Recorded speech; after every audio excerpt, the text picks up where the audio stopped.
Robert Greenway, on the Abraham Accords' first anniversary, there's real impact and even greater potential for generations. We imagined what achieving peace in the Middle East could bring to the region and its people.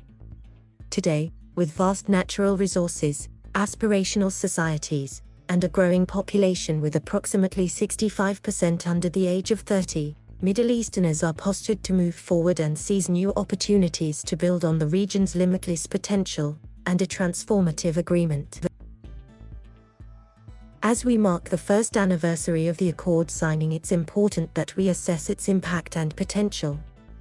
The Abraham Accords provide a pathway to the end of decades of conflict and a future of peace, tolerance, and opportunity in the Middle East and around the world. To sustain and accelerate the transformation, we have established the Abraham Accords Peace Institute as an international, non-partisan, non-profit organization dedicated to supporting the implementation and expansion of the historic peace agreement. The Institute will increase the probability that these relationships will flourish, conflict will subside, and new opportunities and relationships will be created. It will pursue 4 interdependent pillars. It will work to grow trade between the participating countries, increase tourism between the countries, foster people-to-people development to build stronger bonds between the countries, and promote normalization through studies on the opportunities intrinsic to the Accords attracting additional signatories. The Abraham Accords have already led to tremendous economic opportunities, which will increase prosperity and quality of life in the participating countries.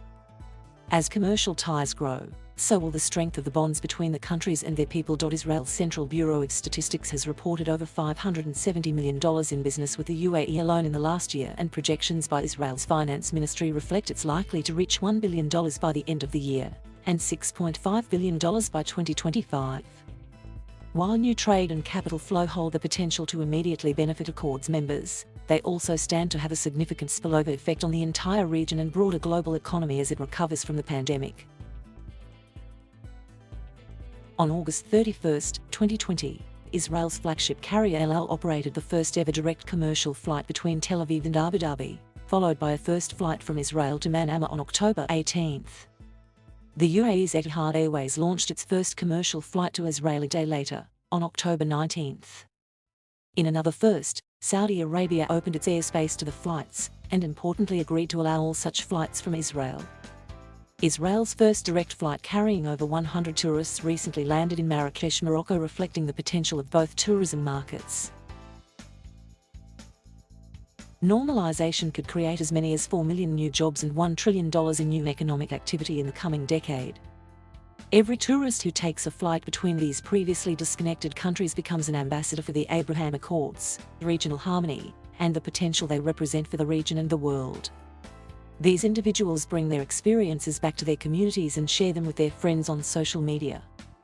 Tourism is a key driver of stronger bilateral relations, understanding between people, and commercial activity.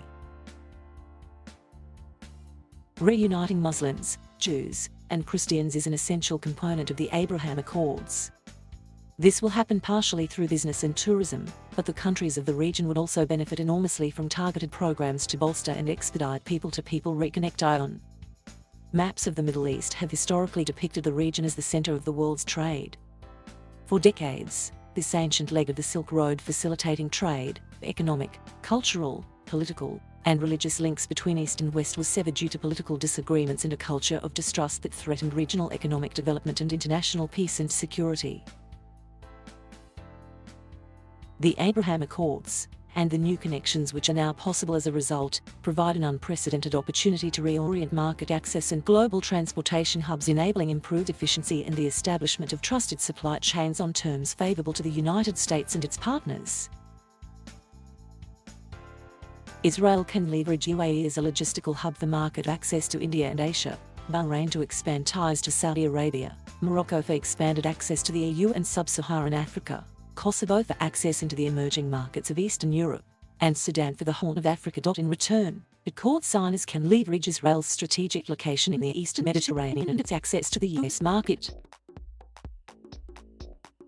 The Abraham Accords, and the institute which bears its name, hold the potential to serve as the foundation for a peace process in the Middle East by demonstrating the tangible benefits of interpersonal ties, trade, commerce, and mutual cooperation. This new effort will help seize this historic opportunity to unleash the Middle East's potential, to keep America safe, and to help the region turn the page on a generation of conflict and instability. Robert GREENWAY is President and Executive Director of the Abraham Accords Peace Institute. He served as Deputy Assistant to the President and Senior Director of the Middle Eastern and North African Affairs at the National Security Council until January 11, 2021, and was a member of the team that negotiated the Abraham Accords.